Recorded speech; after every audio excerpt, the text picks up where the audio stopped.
I'm Stephanie Ellis, and I'm going to be reading from my folk horror novel, 5 Turns of the Wheel, Chapter 1, The Return.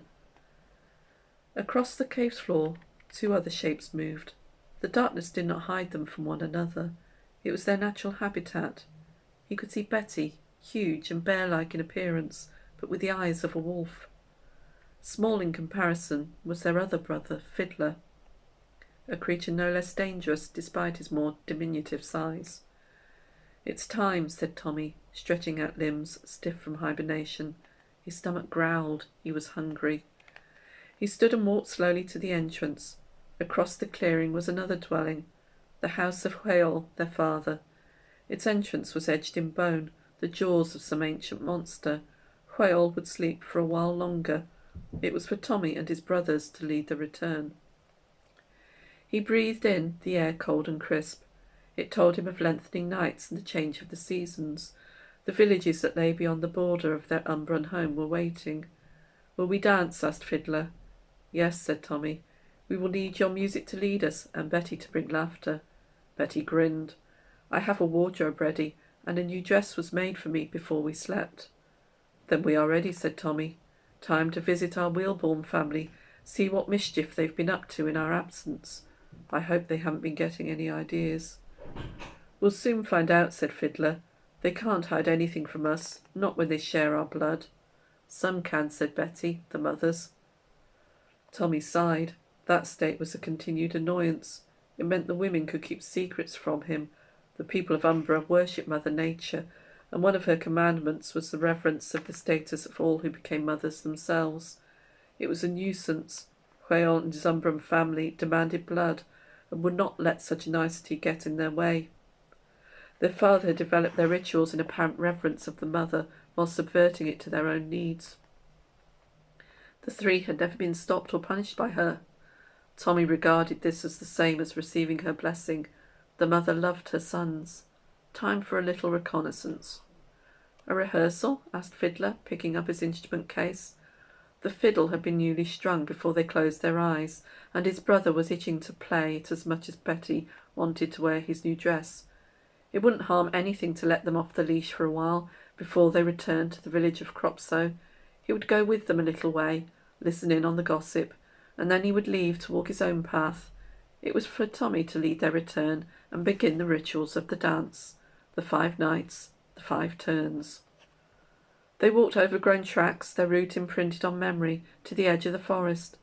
Ahead lay the path that would take them to whichever one of the 6 villages in the world they wished to visit, a way hidden from the human eye unless the Umbrans pulled the veil aside.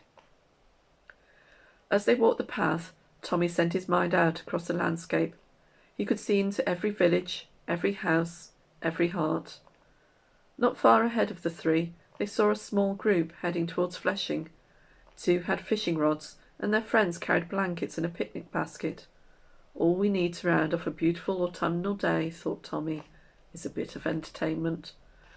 "Fancy a dry run?" he asked his brothers, nodding his head in the direction of the group.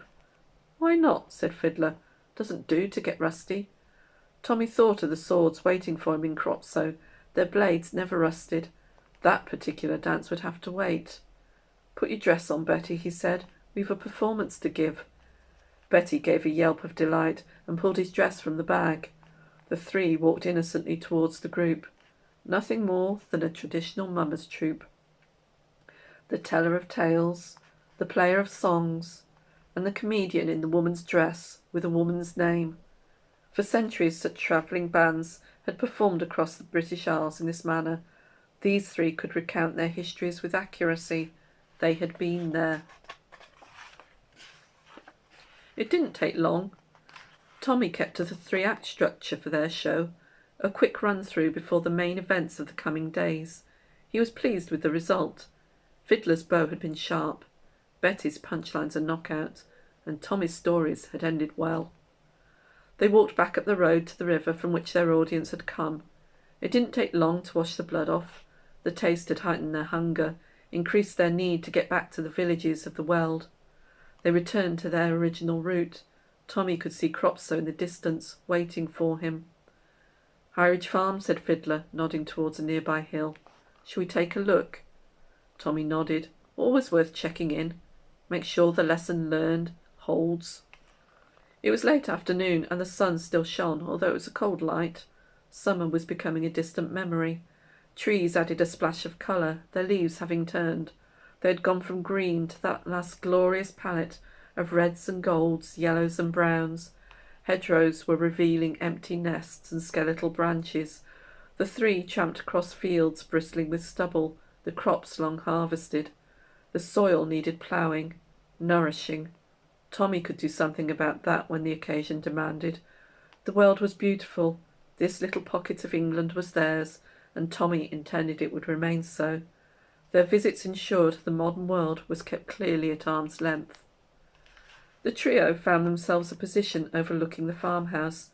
They made no attempt to hide themselves, as they could only be seen when they wished it.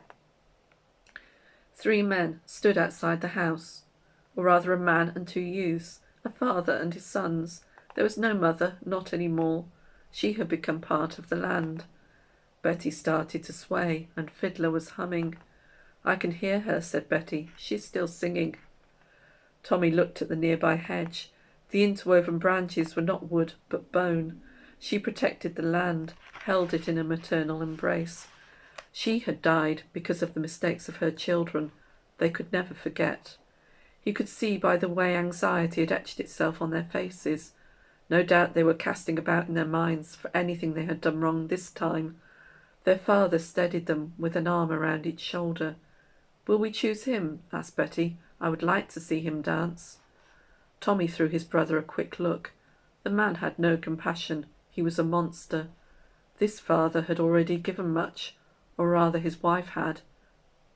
If any of them were chosen, there would be nothing they could do, and his sons would have to accept it. This time, however, it would be an honour, not a punishment. It was all a dance, and the dance was only just beginning. Tommy smiled. The memories remained, and the lesson had been learned. A hard lesson, but necessary. The 3 tramped on, using their path to take them from Ashburn to Scythington and Salisbury, Reapers Hill and Fleshing. At the latter settlement they saw a group of youths gathering for a pre-dance party, clutching beers and old bottles of spirits, probably raided from parents' cupboards. They had forgotten those who danced before. One of the tricks Tommy played on them in the guise of a blessing. "Spare a drink for an old man," said Fiddler, wandering up to the group. "Only if you play us a tune," said one. They hadn't recognised him. Tommy would lift the curtain of memory soon enough. In the meantime, he would let Fiddler have his bit of fun. "I thought you'd never ask," said Fiddler, pulling his fiddle from its case and plucking its strings. His notes took control of their minds, and soon they were all laughing and dancing to Fiddler's tune. Tommy nodded to his brother and walked on with Betty, leaving the sound of the music behind. They would meet up again later. Through the village they rambled, and Tommy saw old women sitting motionless at their windows. In a back garden, one woman sat seemingly oblivious to the grandchildren who tugged excitedly at her skirt. He knew where her mind had gone, to that night of the dance which celebrated not the maid or the mother, but the crone. All ages of woman were venerated in their celebrations. "Have you chosen?" asked Betty as they continued on their way. "Yes," said Tommy. "Want to see? Would you rather it be kept as a surprise?" He didn't wait for an answer. Betty was too impatient. Whenever he'd planned a surprise for his brother, Betty discovered it early, sometimes with disastrous results, despite the planned end result usually being the same. Blood was never wasted in their family. He led the way to Reapers Hill, to Anne Slattery's house. He could see her in the garden with her friend Rose, hear their quiet chatter. That one had a few years left in her yet, unlike Anne. Anne had poured them a sherry each. They sat quietly, watching the path he walked. The old saw and understood so much. They could sense the change, feel the turn of the land. "Not long," said Rose, sipping her drink. "No," said Anne. "Who do you think will be chosen?" asked Rose. "Can't you tell?" said Anne. "Can't you smell the taint on me?" "No," said Rose. "We won't know until the actual day." Tommy knew Rose was lying, as did Anne. That was what friends were for. They would lie to keep dark thoughts away for a little longer. Across the world it would be the same. Grandmothers gathered together or sat alone, all focused on the one night when the crone was celebrated.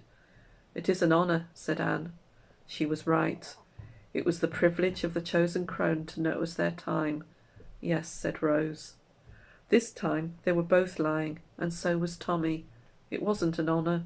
It was an extra layer of suffering he inflicted on the women, an additional enjoyment. And that is chapter 1 of my folk horror novel, 5 Turns of the Wheel.